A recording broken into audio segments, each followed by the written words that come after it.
Make sure you don't miss a thing. Go to starzology.com/newsletter and sign up.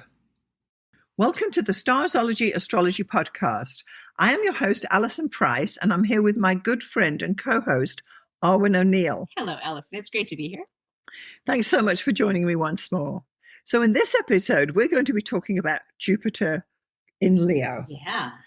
So in 2026, Jupiter is going to be moving into Leo, and it's going to be there just on a year. And we're going to be talking about what this means for everybody and what we need to look out for and how fun it's all going to be. That sounds fantastic. We love a Jupiter. We'd love a Leo. This is great. Well, yeah, it's auspicious. It's a fire planet going into a fire sign. So right. And in the fire horse year in Chinese astrology. Exactly. So it's all go. It's on a horse. It's very, very fiery. It's a fiery year. It is. Yeah. It is.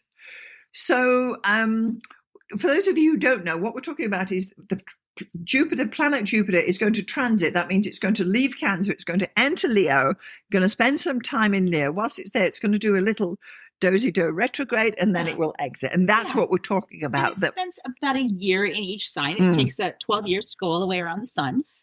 Yes. Yeah. It's a very regular planet. It's not elliptical. It's just a big, massive gas giant plodding its way around the sun. And actually, you can see it in the evening now if you know where to look. So if you line yourself up with the moon and you can see where it is. I saw it last night. I thought, what planet is that? And there it was, Jupiter. I thought, gosh. Love it. And they all look like stars. But anyway, So Jupiter is going to be in Leo from June the 30th, 2026, until July the 26th, 2027. Okay.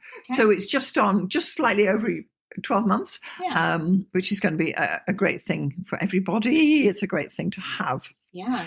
And whilst Jupiter is in Leo, it's actually going to be doing a retrograde within Leo. So I just want to talk about that. And I've got some dates here. And for those of you who really want to follow along, if you click through to the blog post, all the information I'm just about to share with you will be written down there. But these are the dates we good astrologers want to pay attention to. Mm-hmm. So the first step with basically 5 steps to a retrograde period. So the first one is that Jupiter enters the shadow of the retrograde, and that will be on September the 27th. So already this is the bubbling under of this retrograde period. It's then going to station on December the 13th, 2026 at 27 Leo. So it's basically gone way through the whole sign. And then as it's retrograding, it will then make an opposition to the sun on February the 11th. And then it will station direct again on April 13th, 2027. That's next year at 18 Leo. And then it will exit the shadow by July 16th, 2027. Okay. So if you've got any placements in the second half of Leo, basically. Yes. In the late teens, early. Yes. And 20s. Exactly. Yeah. So if you've got any planets between 18 Leo and 27 Leo, or points, ascendant, midheaven, and so on, you will get a triple hit conjunction from Jupiter to that planet. Yeah. And specifically, if you are a Leo yourself, and therefore the sun is in Leo, and if your birthday is between August the 11th to August 21st, which is only a 10-day window, of any year, you will receive a triple hit from conjunction from Jupiter to your sun. That's amazing. I actually have 2 friends whose birthdays are August 11th. So, yeah. You do? I do. And I'm going to put my hand up to that birthday as well. Okay, that's 3 then. I forgot about that. Oh my God, that's hilarious. Yes. Why do I always think you're the 13th? I don't know. No. So interestingly, because those are the 2 turning point days, that's August the 11th and August 21st, that's when you're going to get the triple hit. Yeah. So what it means is that Jupiter, during that period of its retrograde, will give you a triple hit, triple whammy, Jupiter expansive growth in Leo boost. Amazing. And if you're a Leo sun already, rise up the Leo. Yeah. Because virtually, 1/3 basically of all the Leos on the planet are going to get this triple hit, which is quite something to think about. It's quite overwhelming, actually, and more so for other people than us, right? That's so cool. Yeah. And so that's interesting. But otherwise, if your birthday is from the 1st to the 10th, before August 11th and you're a Leo, or you've got planets there, you'll just get the one hit, and I think you are getting the one single hit to your My midheaven, yeah. Yes. At 12 Leo. That's right. So you're going to get, Jupiter's going to leave your ninth house where it's done all this expansion and training and what have you, and move into you in the public domain, promoting you, pushing you forward, saying, ta-da! Yes. Yeah. Yes. It's I need that. I need more ta-da in my life. Yeah. Yeah. So, and I don't have any other planets between 18 and 27, even though I do have planets in Leo, but only the sun's going to get the triple hit. So that's kind of an interesting one. And we always love a good Jupiter and Leo. Oh, God, yeah. So that's the one thing about it. So, and let's not forget, Jupiter in Leo is going to be trining Neptune and Saturn, which are in Aries. Right. So that's, I mean, I wouldn't say they're outer planets because Jupiter and Saturn are not outer planets, but they're the outermost of the inner planets. Yes. And anything that they do is huge because they're the massive gas giants of the solar system. Yeah. So, I mean, anything involving Jupiter, Saturn, and Neptune is pretty huge. Yeah. So, big ass fire trine. Yes. In the sky. Yeah. Yeah. And it's interesting that well, for me, it's always interesting because because also I have, I've got this 4-degree Leo ascendant. So when Jupiter's in Cancer, it's in my 12th house and nothing can get done, nothing can get thing. But then once it crosses over the ascendant, I think, oh yes, hello, stand back. Yeah. So I've already planned a trip to, anyway, that's another thing. Ooh. But rather than not in Cancer, do it whilst it's first house. Yeah. But I digress. So anyway, the imagery I always like to use for Jupiter by itself is this business of a hot air balloon. Oh, okay. And the idea is that hot air balloons are big, brightly colored, and when they drift by, you simply can't miss them, much like Jupiter. Yeah. The collective noun for balloons is a festival of balloons, which brings a fun and exciting element to ballooning, much like Jupiter. Yeah. They travel on their journey, but who knows where? Much like Jupiter. They are filled with hot air or gas, and balloons will explode if overfilled, much like Jupiter. Yes. It's like a poem. They often broadcast messages from their sponsors to promote special events, such as at a sports event, written in huge letters on the sides of the balloons, much like Jupiter. Yeah. And I would imagine that the people who do take a ride in a hot air balloon say a prayer before they launch, much like Jupiter. And finally, I've always fancied trusting a woven basket and journeying on a balloon flight, and perhaps one day I shall, much like Jupiter. Amazing. But not not at the moment. So it's big. You can't miss it. Yeah. It's brightly coloured, and we're never quite sure where it's going to go. Yeah. And Jupiter. Do you have any thoughts on these general keywords for Jupiter? Because we know that they are growth, expansion. And we are always talking about how if Jupiter is touching your ascendant, you may gain weight that year, that sort of thing. Oh no, surely not. Right, but that's a negative and honestly like kind of a weird female way of looking at it. It's actually also, I mean, if it's crossing your ascendant, that's your personality. It will come out. Personality. You'll become, larger than life in good ways as well as possibly bad ways. Yes. Yeah. And I mean, who doesn't want to take up a little bit more psychic space? Like, yes, we should want that, Yes. We should want to take up a bit more psychic space. And I think that's one of the great things about Jupiter touching any of your points or planets, really. Yeah. It's bringing opportunity. Yeah. It's the planet of luck. Yeah. Luck is a great word. Yeah. Yeah. Growth. I know growth, definitely. And it's one of those things where they say that you don't necessarily notice it. You have to be aware of it in order to take advantage of it. It's not like Saturn where it transits and you're like, oh no, why can't I move forward? What, these restrictions or whatever, or Pluto, doom and gloom kind of like thing. But Jupiter transits, it's like you really have to kind of know and take advantage of it because you might just be like, oh, it's a nice year. There's a nice balloon going by the window. But hop on and go for the ride. You have to buy the ticket. Yeah. Yeah. And I think usually it's a time that it can't be missed because things, the fire signs really do blow up during these periods. Yes. Yeah, definitely. The fire Yeah. signs are the most noticeable for sure. Yeah. So I'm also thinking that if you have Aries, Leo, or Sagittarian, Sun, Moon, or Ascendant, Jupiter in these signs will benefit you during this upcoming year as Jupiter goes through Leo, because it's going to stimulate you. Yeah. It's going to bring opportunities to you. And Jupiter is also an indication of uncles. Okay. Yeah. And pawnbrokers.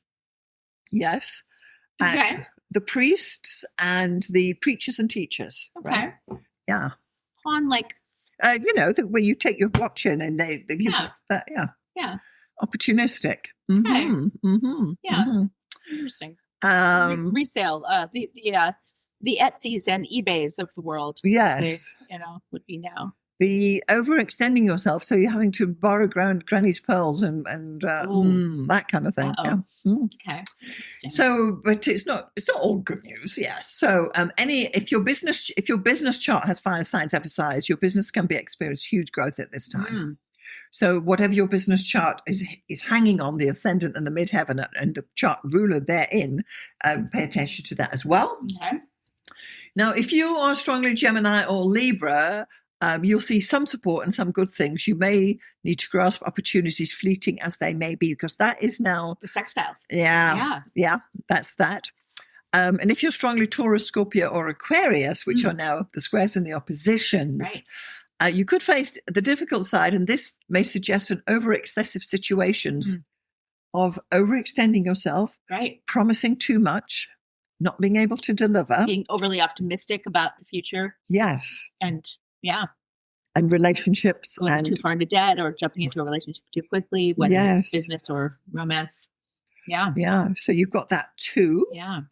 And those with a strong Cancer, Virgo, Capricorn, or Pisces may not see much change, although they will try to make adjustments this year. Interesting. So it does depend who you are and what your chart looks like. You want to look at your ascendant, your sun, your moon to start with. Yeah. And then, of course, business-wise, your midheaven. And, of course, anything you already have in Leo or any of the fire signs, because those will be triggered. Yeah.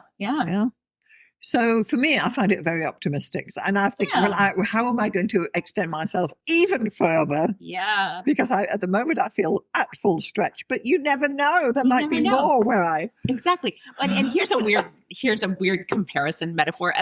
Anyone who listens to the podcast knows that I'm on this little bit of a sort of a fitness kick this year. I have been, but I'm doing it's substantial, isn't it? Yeah, I'm doing like weights, and I've got you're lifting, going up to like 4 days a week in the gym, and I've been trying to do it in the morning so that I can kind of get it over with, because on the days that I work from home, it's easy enough to. I don't have an hour and 15-minute commute, so then might as well just go to the gym in the morning beforehand. Okay, is it busy then? No, there's one guy who comes in and uses the treadmill, which is fine because I'm not using the treadmill. Okay. So it's like, okay, we can just ignore each other. It's always awkward. Like, we've got a very small gym in our building. So you go downstairs. If anyone else is in there, it's like, oh God. I know. I know. Why? But no, it's fine. But anyway, the funny thing is, like, so I've been going in the morning, and this weekend I went to the gym in the afternoon, and I just found everything so much easier. I was like, oh my God, lifting the same amount of weight, I can do like several more reps at the same weight. And it's just, there's not this oppressive feeling of, oh, I have another set to do. And I realized it's because when I get up in the morning, I'm literally getting up, feeding the cats, and then just straight to the gym. Like, I'm not drinking coffee. I'm not doing anything. I'm like, not, I don't even like to stretch, but I'm not stretching or anything. I'm literally waking up, and 15 minutes later, I'm doing bench presses.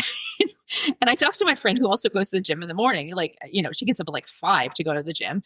And she goes like, well, she drives to the gym. She's like, no, I have a coffee and I hang out for like half an hour before I would never just go straight into working out like 15 minutes after I wake up. And I'm like, well, I'm not going to do that. But so are you going to do it in the afternoon now? It's easier, but no, because now it's getting really nice and sunny. And if I get the gym out of the way in the morning, then I can go skating after work. And it's all about skating. Like, honestly, the 6 months that we have beautiful sunny weather here in Vancouver, anytime I can skate outside, that's my exercise of choice. And we're talking about rollerblading. Oh yeah, like roller skating, old school, Oh, like roller quad skating. wheels. Yes. Oh, yes. really? Okay. Yeah. My best friend has rollerblades, but Anyway, like the whole digression of this is because this is the thing about Jupiter. It just makes it that much easier. It's like a boost of you're doing the same amount of effort or the thing that you would normally do, but all of a sudden you've got this boost, like this hot air balloon thing, and it's like, oh wow, this is so much easier. This is like this boost of energy. This this extra 20 to 30% easier or more buoyant or more fiery or whatever. So that's how I think of Jupiter is this it's just the difference between working out first thing in the morning when you're not even awake to, my muscles are all warmed up already. And I can just, do this all day. Wow. Yeah. Yeah. And also because it's happening really, it's going in there. When is it? We said June? Yeah, we're going in June. This is the whole of the summer in Vancouver. And we've got FIFA this year. Right. And it's not that I know the first thing about football, but I'm beginning to it's coming at me from all sides that how big the hotels are booked solid. Yeah. The hotels are booked. You can't get in. You probably can't Taylor get in. Swift, but all sports related. Yes. And they're moving in. And I know that I know that for a fact they're shipping in a whole building full of RCMP from all around the country to support the Vancouver group. Yeah. Imagine. And they're staying at the local university. That's how I know that. Wow. And I'm thinking, wow, this is going to be big. So it should be a huge sporting. Yeah. Interesting. Because every time, like, I think the last couple of years, it's been huge here within a certain community. And I know we have this pub downstairs, Relish. Shout out to Relish. Yes. And like a couple times in the summer, I would go out, skating or whatever in the morning in the summer. And already there would be like the patio full of people screaming, faces painted. And it's because the game started at like 8 a.m. or something. Yes. Because it was in, I don't know, let's Italy say or somewhere. Italy. Yeah, exactly. Yeah. And people are just like freaking out. So now it'll be actually in Vancouver, which is super interesting. Well, I'm sad to admit, or happy to admit, that I have now got my Canada FIFA shirt. What? Yeah, because they're in Adidas down the road. And I thought, let me get one now because I might need it. Not even realizing that Jupiter would be in Leo. So it's going to be big. Wow. It's going to be big. Amazing. It's going to, and even festivals themselves that occur, music festivals during this period, will be fabulous. Yeah. Excessive, overbooked. I am already planning some summer festivals. Oh, well, you got to get your tickets early because it's just. I mean, everything is just so much more expensive now since COVID anyway. They can just everything is just like twice as much. It is what it is. And it is what it is. But things are inflated, but they're going to be a lot of fun. And there'll be experiences. Exactly. Like riding in a hot air balloon. You wouldn't forget you did it, would you? Oh, exactly. I'd rather do that than buy like $100 worth of clothes. Yes. Whatever. It's like, fine. I'll take it for a cool, fun thing. Yeah. One-time event. Yeah. As I say, the upside of Jupiter in Leo is going to be that Jupiter is upbeat, positive, and outgoing. Mm-hmm. It encourages taking chances and aiming higher in life. Leo is the sign of the theatre, and when planets enter the stage, they will play their roles to perfection. Love it. Using the theatre analogy, Jupiter in Leo can either be a highly colourful, swashbuckling, much-loved hero, or he can be an overly costumed and overly made-up blowhard in a pantomime.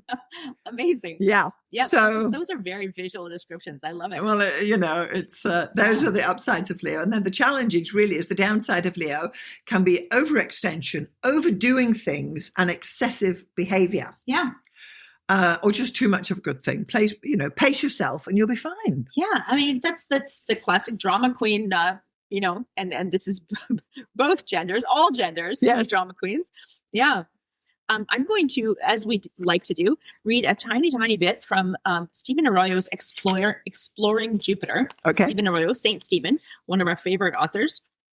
He has, and this is his interpretive guidelines for Jupiter in Leo. So if you have this in your chart, this is not necessarily about the transit, but but this is natally. Yes. Yeah. So, and all these people who have this will be experiencing their Jupiter return. So Jupiter in Leo seeks to grow and improve oneself through creative activity, freely expressing one's exuberant vitality and through warm, supportive encouragement of others. That wonderful Leo loyalty and support and cheerleading, which we love. Expansiveness is colored by pride and an urge for recognition. Intuitively understands people's need for attention and self-confidence. So it's not only that they need attention, but they are also the type who will lavish attention on you because it's like that's their love language, right? I love that. They trust in a higher order, but it can be hindered by egotism and arrogance, a domineering attitude, and they usually have an innate and irrepressible faith in life, which is wonderful. They need to act impressively and be recognized by others. They lead in confidence, and they have a well-developed sense of showmanship and flair. And their life is expressed as a drama. They feel blessed to be playing their role in life, but sometimes they have excessive faith in the importance of their own role. Wow. Yeah. So that's Jupiter and Leo main natally. character, main character energy or whatever they call it. Wow. Yeah. So Jupiter and Leo. Great. Yeah. Okay, so I thought we could just go through how this Jupiter going through Leo is going to affect everybody. I love it. And we'll do it by ascendant sign. So what we're saying is that as Jupiter's going through Leo, it will affect each of the ascendant signs differently. If you know what your ascendant is, that's great. If you don't, well, you need to find out. So we're just going to see that because it will affect each ascendant sign differently. Yeah. Okay. So if you are an Aries ascendant, this means that Jupiter is going to be going through your 5th house. And so for Aries, creativity flourishes, romance, children, hobbies, and personal talents receive a boost. Yeah. This is a joyful placement that supports self-expression. Watch speculative risks and dramatic gestures. Pleasure is good, excess is not. Yeah. So when we're talking about speculative risk, of course, the 5th house is the stock exchange, which we would in the mainstream discuss that. But any other risky things you do, such as bungee jumping, or I don't know what's more dangerous than doing that, but it must be some sport. Yeah. I mean, obviously gambling. I mean, if you're free climbing, that kind of thing. Yeah, or free diving or doing these sporty on the edge things. But anyway. Boating while drinking. Yeah. Yeah, imagine. So motorcycle. So anything on a motorcycle is always dangerous. Yeah. So that's what we're saying about risk. Yeah. But should do well. For romance, let's romance. If you are single, romance is likely to come your way. Yeah. And we're not saying a serious partner, we're saying romance. There's a difference. 5th house is where you fall in love. Yeah. This might be the thing where you fall quickly and a little too hard. And then maybe after a year, you're like, oh, well, why did I? Or you're going to get multiple because Jupiter will bring lots. Yeah, that's a possibility. Sorry. Imagine. I don't know anyone with an Aries ascendant off the top of my head. But anyway. Yeah. Yeah. Okay, so let's have a look at Taurus. So Taurus ascendants. So this would mean that Jupiter is going to be going through your 4th house. So for Taurus, home and family will grow in importance. You may move, renovate, or welcome new members into your household. Ooh. Emotional foundations can strengthen. Be mindful of taking on more domestic responsibility than you can comfortably manage. Yeah. You know, this is where you say we're going to renovate, we're going to put an extra addition on the house, and we're going to put in an extra garden and build a stables, and it's just all too much. Yeah. You commit to too much, and then you've just got construction going on for a year. Imagine. Ugh. I can imagine. That's terrible. No. So that's Taurus rising.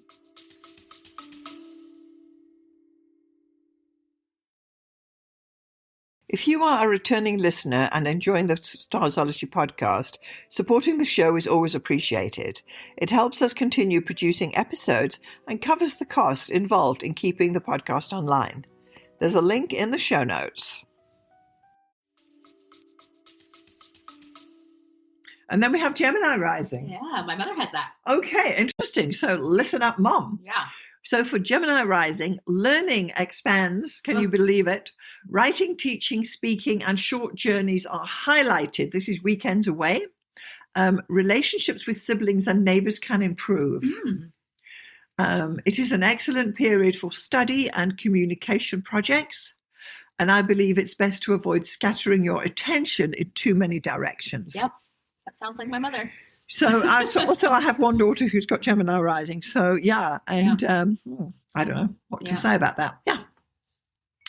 So that's Gemini rising. And then for Cancer ascendant, so this will now be going in your second house. Mm-hmm. So for Cancer, growth focuses on money, assets, and self-worth. This is good news. Income can increase, or you may develop new skills that enhance your learning power. It is also, it can also be a year for generous spending, build sustainable value rather than accumulation for its own sake. Nice. So if you're shopping and you're collecting art, and I'm saying this, or you're collecting handbags or whatever you're collecting, rather buy value than just more. Right. Yeah. Don't just buy the color of the season. Yeah. Get something that will actually appreciate and value. Yes. For your art collection or your or whatever it is you're doing. Yeah. I love how handbags came into your mind. Well, it's you know, that says everything, right? I mean, I've got more bags than shoes. It's just one of those things.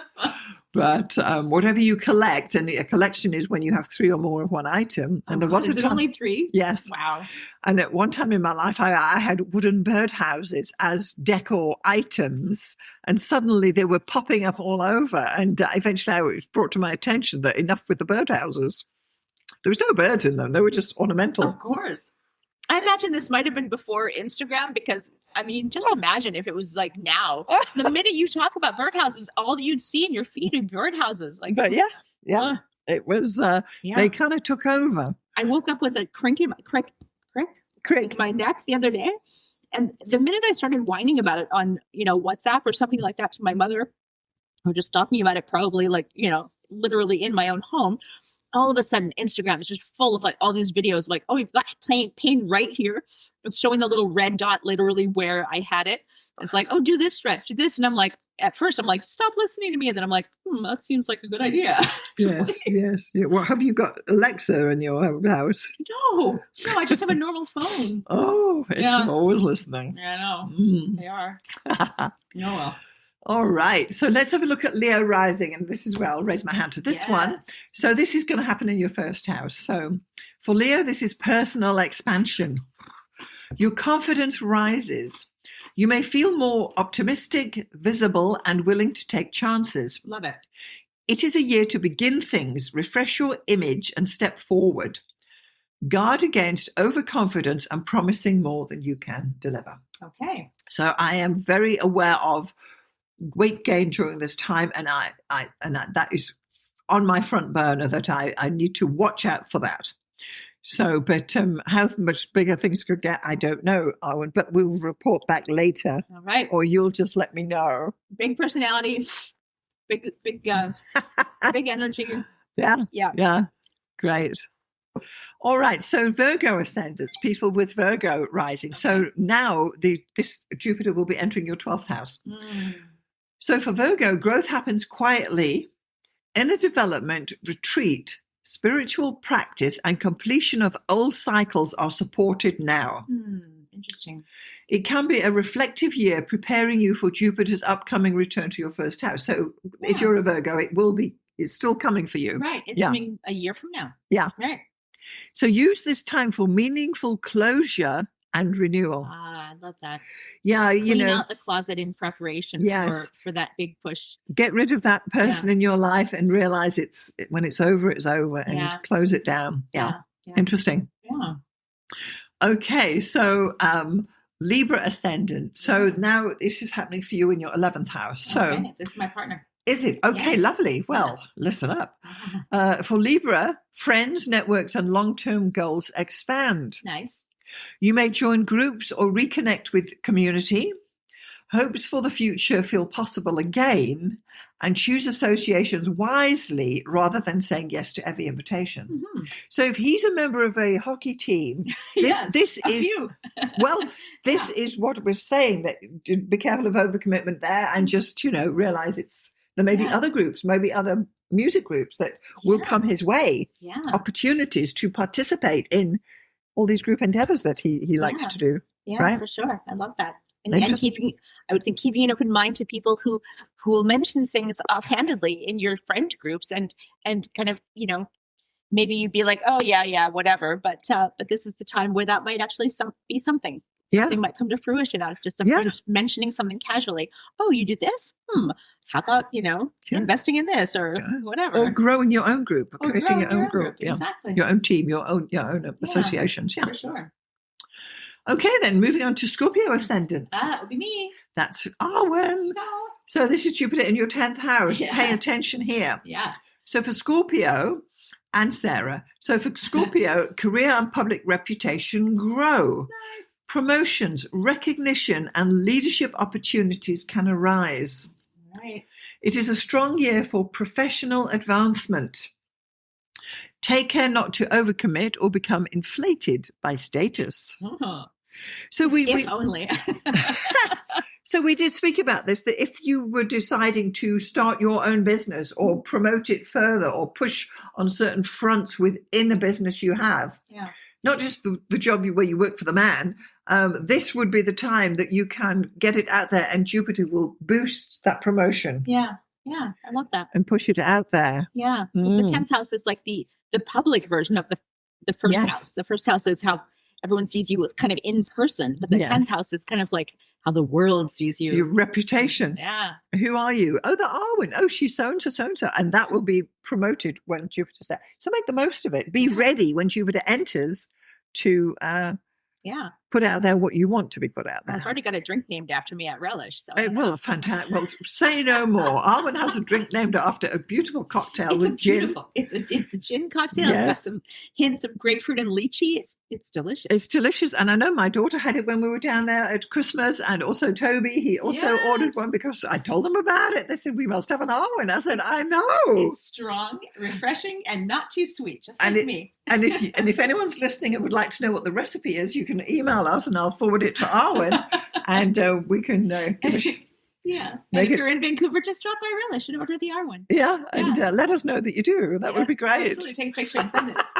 Yes, that's a good one. We'll take a photo of you with one and we'll put it we'll put it on the page. Great. All right. Sagittarius rising. Sagittarius rising. So now this is going through your 9th house. Now Jupiter rules Sagittarius, so this is a potent thing. For Sagittarius, this is your natural Jupiter's house. So the 9th house things: travel, higher education, publishing, and spiritual exploration expand. Mm-hmm. You may teach, study, and engage with different cultures. Guard against dogmatism and assuming you have all the answers. What? Sagittarius rising, assuming they have all the answers? No. Yes. And this is where you be careful what you profess, Yes. You might be called on it by someone who knows more than you. God forbid. Maybe. Yes. Double check your facts on that one. Yeah. But it's a good thing. I mean, why not, Yeah. And then we have a Capricorn ascendant. So now Jupiter's going through your 8th house. So for Capricorn, shared resources, taxes, inheritances, and intimate bonds are emphasized. Financial support from others may increase. Psychologically, this can be a year of deep inner growth. Avoid overextending credit and relying too heavily on others. Yeah. I mean, that's always good advice, really. It is. But especially now. Particularly, not the Capricorn, I think, do. No, but with Jupiter there, the temptation might be there to take on a bigger mortgage than you could really, you can manage. Yeah, totally. To be the daddy. Yeah, exactly. Exactly. You can't be everyone's daddy. No. Yeah. And then Aquarius rising, right? Yeah. So this will be, Jupiter will be going through your 7th house. So for Aquarius, partnerships grow. Marriage, business alliances, and close one-to-one relationships benefit now. You may attract helpful people or mentors, balance generosity with clear boundaries. Now, anytime a planet goes through your 7th house, if you're single, you are likely to meet a partner in the nature of the planet. So in this case, Jupiter. Wow. So it's a big personality. A big personality, outgoing. Fiery. Yes. Yeah. It might be the clown in the pantomime but either way. I'm picturing someone on horseback. I don't know why. Oh, a jockey. Or just like we're in Canada, so it could be a mountie. A mountie. Oh, there's a good Oh one. my gosh, my friend was walking in Pacific Spirit Park with her dog. She has a pit bull and she's walking like a large pit bull. And all of a sudden she turns around, there's a shadow cast on her and she's walking and there's literally two ladies on horseback, like walking just on the path. And like, what? Like just Where'd you keep the horse? two, exactly. Massive horses. She's like, oh my God, I'm so glad my dog didn't go after them. That would have been a disaster. Yeah. So watch out for that. Watch out for, men on horseback. Men on horseback. Yeah, you heard it here first. Yeah. And then Pisces ascendants. I don't know anyone with this. We do have a friend, do we not? Do. Okay, well, listen up. So this would mean that Jupiter's going through your 6th house. So for Pisces ascendants, work routines and health habits expand. You might take on more duties or find improved employment conditions. It is a supportive time to develop healthier daily practices. Do not overwork simply because you feel capable. Yeah. Yeah. So that's a good one for Pisces, because Jupiter there is going to say, oh, I can do that project, I can do this, and I can do that. And you really can't. And why would you? Right. But that's the nature of Jupiter. Yeah. When you have the energy, you feel like you can overextend, especially if you're, the breadwinner. Yeah. Be careful with your health and, yeah. So I've just got some other thoughts about, so what's in it for you with Jupiter going through There we go. Leo? Love it. What's in it for me is always a good question. Exactly. Right. Yeah. Growth. Growth is the key word. Jupiter is the planet of growth and expansion. Mm-hmm. It has to do with reaching for things just out of your grasp, but as it is the reaching that is important. Yeah. Jupiter is your reach and Saturn is your grasp. Yes. But you need to aspire and reach for things in life. And this is Jupiter. Yeah. So we like to stretch ourselves when Jupiter is active. You can lift your eyes and gaze at the horizons. This is the thing. Now is the time to aspire towards previously laughable dreams. Dust off your visions and start to believe. I love it. When Jupiter is prominent by transit, which it is in Leo, and if it contacts your chart, which it does in our cases, me and Arwynne, you can raise your profile and aim for more in life. Yeah. So some supported activities at this time are broadcasting, promotion, self and business, publishing, gaining knowledge as opposed to just information, adult education, we're all for that, religious temperance. Temperance, like the tarot card. Yes. Temperance, modesty, Yes. moderation. Moderation in all things, That's including right. moderation, as what Oscar Wilde said. Yeah. International travel and cosmopolitan situations. Love it. Jupiter in Leo reinforces the theatre, daily dramas, but see them for what they are. Yeah. So just some final thoughts here. So optimism. As Jupiter moves through Leo, and especially if you're one of those late degree Leos receiving the triple touch to your sun, you're being invited to rise, to expand, and to be seen. Yeah. This is not about empty showmanship, but about wholehearted self-expression. Keep your balloon filled with just enough fire to lift you, but not so much that it bursts. Aww. Say yes to growth, yes to the stretch, and yes to stepping onto your stage with courage. Nice. If you pace yourself and stay true to your purpose, this year can mark a confident new chapter in your story. I love it. Yeah. Yeah.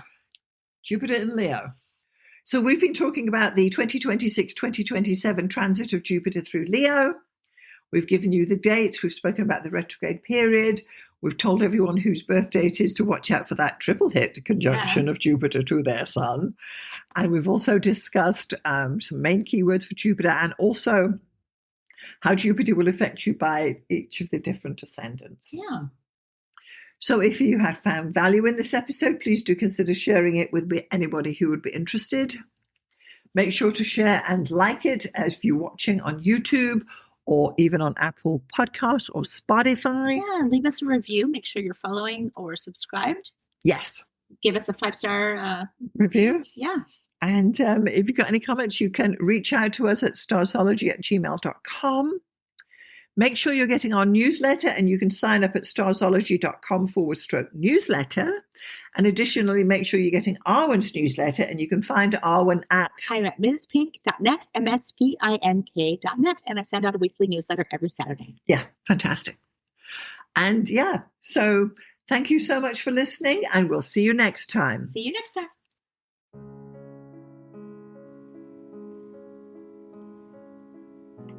Thanks so much for getting this far through the episode. I just want to take a moment to tell you about the two main options of my astrology services. So the first one is coaching. If you are an aspiring astrologer, and by that I mean someone who's perhaps a hobbyist astrologer or someone who's learning astrology or a student, or you've got a few books and you've been doing it for a while, but perhaps you need a little bit of help to bring it all together, then maybe getting some astrological coaching from me would be the answer for you. The astrology coaching I offer is a 1-hour session on Zoom, and it's tailored to answer your particular questions. For example, if you have issues with natal chart readings, we can go there. Or if you're having problems working with your forecasting, we can go there. Or even basic astrology stuff, or even getting yourself organized for your astrology business. The idea is that astrological coaching will answer your particular questions. It's tailored specifically to you and where you are in your astrological journey. And I'm happy to help you out with some guidance about how you can get going, what to focus on, and what to dismiss. So that would be the astrological coaching for people trying to learn astrology. The second astrological service I offer is consultations. So this is for someone who perhaps doesn't know anything about astrology, but they just want to have their chart read or get their chart done. Call it what you will. So once more, this is a 1-hour consultation over Zoom. I will interpret your chart, tell you about the main features, tell you about where the energy is flowing, and all the rest of what is entailed in a thorough natal chart interpretation. I can also add in some forecasting in there too, bearing in mind we only have 1 hour. So just in summary, I've got coaching for people who want to learn astrology, and I've got consultations for those who want to get an astrology reading done. I'm Alison Price from Starzology.com. Thank you so much for listening. We'll see you next time.